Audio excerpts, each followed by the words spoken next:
In 2017, on my 23rd birthday, I was given a children's book about caterpillars.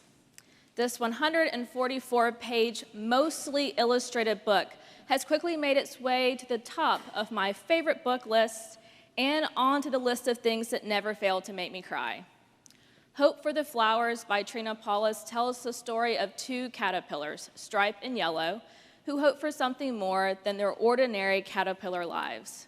Stripe and Yellow spend their lives eating leaves and crawling to the top of a pillar made up of caterpillars that reaches up to the sky. They are so sure that if they can just reach the top of the pillar, they will be fulfilled. Whatever is up there is worth it, and they are sure of it. In today's gospel, we meet two people who hope for something more.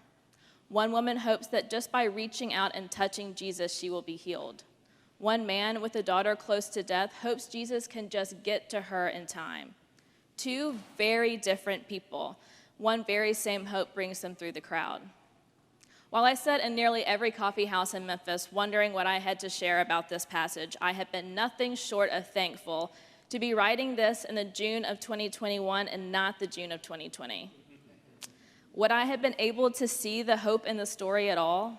Would I have been able to see the hope in my own life? It's no surprise to say that our past year and a half has been hard, and truthfully, it wouldn't just be unsurprising, it would be an understatement. It hasn't been 12 years of pain quite like the woman in the experiences in the story, but perhaps it is the same feeling of a desperate hope for healing. How do we find hope in the midst of it all? And if we even manage to find hope, how do we keep it to fight our way through the crowd? When I look for hope today, I have to look no further than right here. I look to our baptismal font and the water in it. I look to Nathaniel, who is about to be baptized, and all of you who are about to affirm your baptismal covenant. How blessed I am to have symbols of hope surrounding me right here in this place.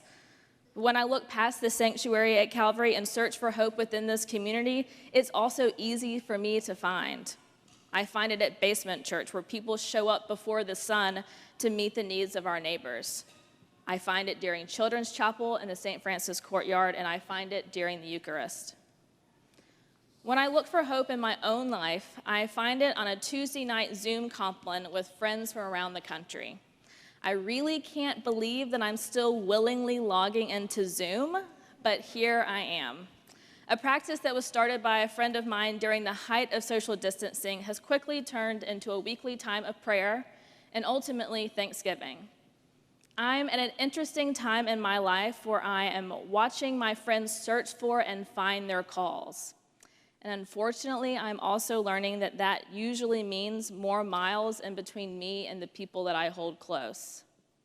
Despite the difference and the distance, I am hopeful that pursuing their vocations will only make the world a little better, a little more healed.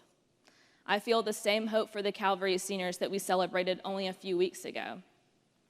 When I look for hope in my own life, I find it in my garden.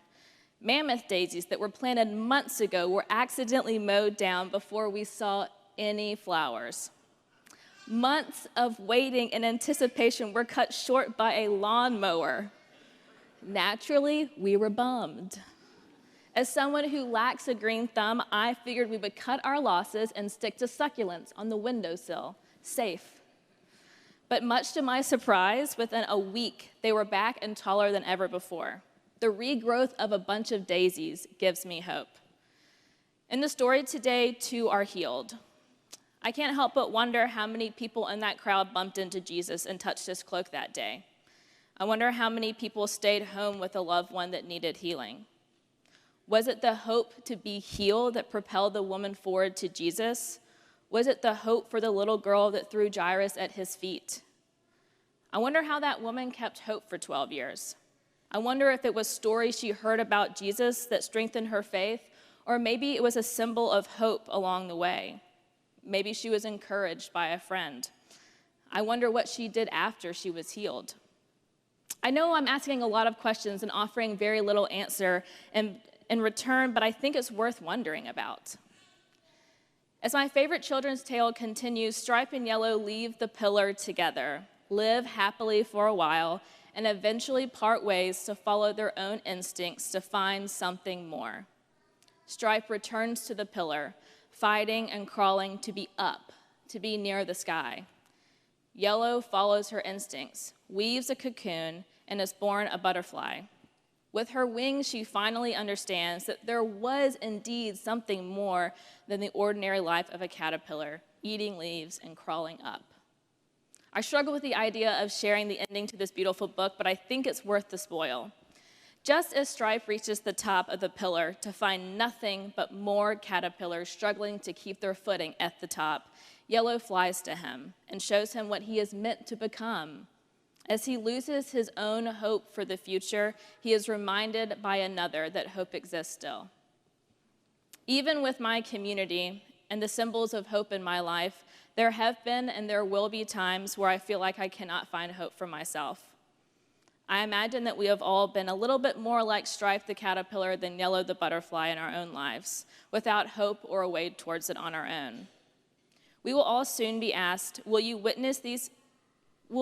witness these vows do all in your power to support this person in his life in Christ? When we answer boldly and loudly, let us remember to hold hope for Nathaniel in times where he finds his own hope in Jesus and in times where he needs someone to be hope for him.